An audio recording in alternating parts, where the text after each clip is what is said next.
Was we were blessed with the first cat, Liza, who you saw a little bit ago. Liza was brought as a Christmas gift. She showed up with a little red bow around her neck, and we traveled a lot, and so we were kind of discouraged about having a lot of pets. And we came to really enjoy having Liza, but we thought Liza needed another companion.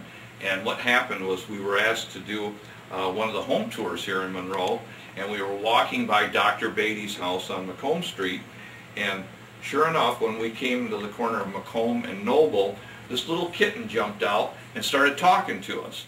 And we were kind of taken by this kitten, and we found out later on that Mary, who we called her, we named her Mary, was probably one that was dropped off.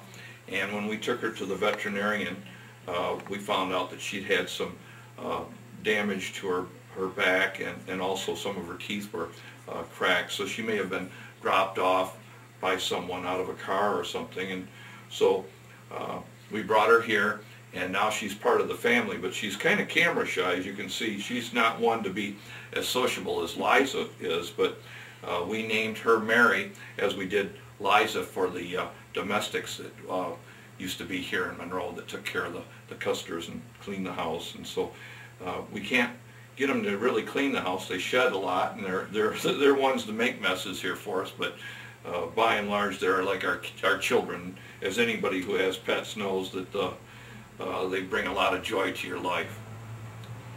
Mary, do you want to say something to the audience watching? Do you want to say hi to them? You know, she's probably thinking about running here in a few minutes.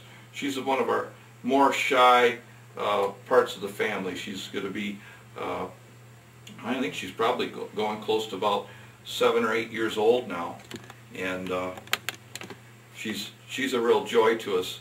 In the evening, she'll come and sit next to me on the couch or wherever she wants to be. But this little kitten here was our first addition to the house, and when we were traveling a lot, it was difficult to even think about having dogs, as General Custer had at any given time 30 to 40 dogs that he kept when he was on campaign or posted to the fort. And people wondered why I didn't go out and get a couple of greyhound. I said, well, we traveled so much, and it was always difficult to find someone we could leave the dogs with. But cats are pretty much, you know, they can take care of their own if you give them enough food and, you know, change their litter out and what have you. So Eliza, who we call Liza, was the first addition to the family, and she came on Christmas Eve with a red bow around her neck. And she's been with us about 10 years now, and she's very much a social kitty. She likes people real well, contrary to Mary, who is very skittish. But Liza grooms herself 3 or 4 times a day, so her pelt is just silk-like. But she's a constant companion, and both Mary and Liza are like our children. After a time, you get so attached to your pets, you know.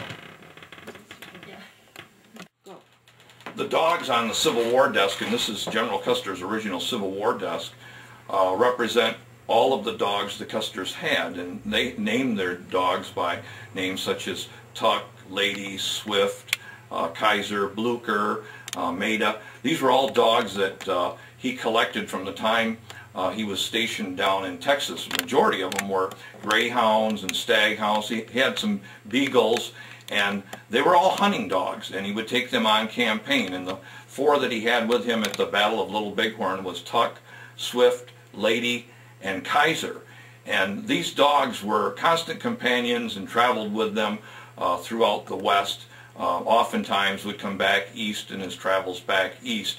A couple of the greyhounds had personalities to their own. Jenny was a favorite that Libby liked, but Byron was very possessive. Byron had a tendency that he would climb in bed between George and Libby and put his paws right up against Libby's back and try to push her out of the bed.